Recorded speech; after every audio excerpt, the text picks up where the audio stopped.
मनामनात घर केलेल्या नवरा माझ्या नवसाचा ह्या सिनेमाचा भाग 2 चक्क 19 वर्षांनंतर आपल्यासाठी जवळच्या सिनेमागृहात 20 सप्टेंबर पासून प्रदर्शित झाला आहे। तर मंडळी, या चित्रपटामध्ये स्वप्नील जोशी का असं विचारणाऱ्यांनी कृपया आधी जाऊन हा सिनेमा पहा। मीही पहिल्या दिवशी या सिनेमाला गेले होते आणि संध्याकाळचा शो होता, शो हाऊसफुल होता। तोच काय, इतर सगळे शो पहिल्या दिवशी हाऊसफुलच होते। त्याचं कारण तुम्हाला माहितीच आहे। हा चित्रपट म्हणजे तुमच्या आमच्या मनातील गणपती बाप्पाशी जोडलेली एक भावना आहे। सगळेच जण या चित्रपटाची आतुरतेने वाट पाहत होते, म्हणूनच या चित्रपटाचा रिव्ह्यू घेऊन मी आज आले आहे। सिनेमाच्या 4 महत्त्वाच्या गोष्टी ज्या मला आवडल्या। पहिलं म्हणजे मेन हिरो म्हणजेच बाल गणेशाची सुंदर बाप्पाची मूर्ती। दुसरी गोष्ट सिनेमातली ओव्हरऑल कॉमेडी। तिसरी गोष्ट निर्मिती सावंत, वैभव मांगले आणि अशोक सराफ यांचा कॉमिक टायमिंग आणि सिनेमातला वावर। चौथी आणि शेवटची आणि महत्त्वाची गोष्ट म्हणजेच या सिनेमाचा क्लायमॅक्स। तर सिनेमाची सुरुवात होते वॅकी आणि भक्ती यांच्या मुलीपासून, म्हणजे श्रद्धापासून। तिच्या जन्मासाठी भक्तीने नवस केला होता की तिला बाळ झालं तर दरवर्षी वॅकीने तयार केलेली बाळ गणेशाची सुंदर मूर्ती ती विसर्जनासाठी गणपतीपुळ्याला घेऊन येईल। त्याप्रमाणे ते दरवर्षी करत असतात।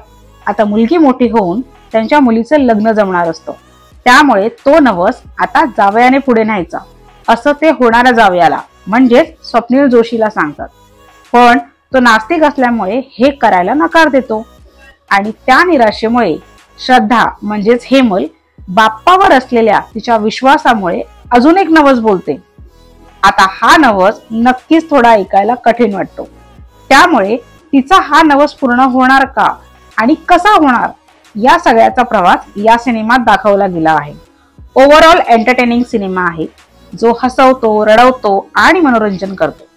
सिनेमाभर बाप्पाची मूर्ती सतत दिसल्यामुळे नकळत आपले हात जोडले जातात। काही इमोशनल सीनमुळे डोळ्यात पाणी देखील येते। क्लायमॅक्स मुळे तर मज्जाच येते। हेमलचा फ्रेश चेहरा बघून मस्त वाटतं।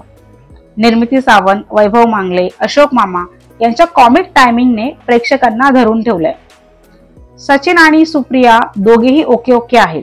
सुप्रिया मॅडमची एक लाईन आहे जी बऱ्याच वेळा सिनेमात रिपीट केली आहे, त्यावर प्रेक्षक दाद देतात। स्वप्नील जोशीचा रोल थोडा वेगळा आहे। प्रॉब्लेम होतो त्या भूमिकेच्या वयाचा आणि स्वप्नीलच्या ऍक्च्युअल वयाचा। ते का हे तुम्हाला क्लायमॅक्स पाहिल्यावरच कळेल। आता बोलूया कुठे कमतरता वाटली, तर सर्वात आधी गाणी।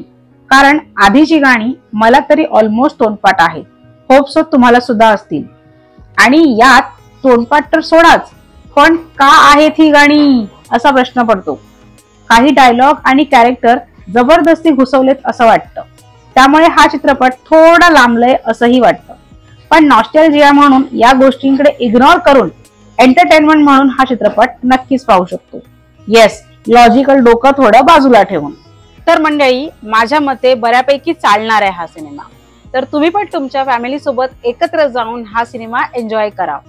हा सिनेमा आणि हा रिव्ह्यू जर तुम्हाला आवडला असेल तर मला कॉमेंट सेक्शन मध्ये कळवा। व्हिडिओ आवडला असेल तर लाईक करा, शेअर करा, कॉमेंट करा आणि सबस्क्राईब करायला विसरू नका, जेणेकरून माझे नवनवीन व्हिडिओ आल्यानंतर तुमच्या फोनची घंटी वाजेल। थँक्यू।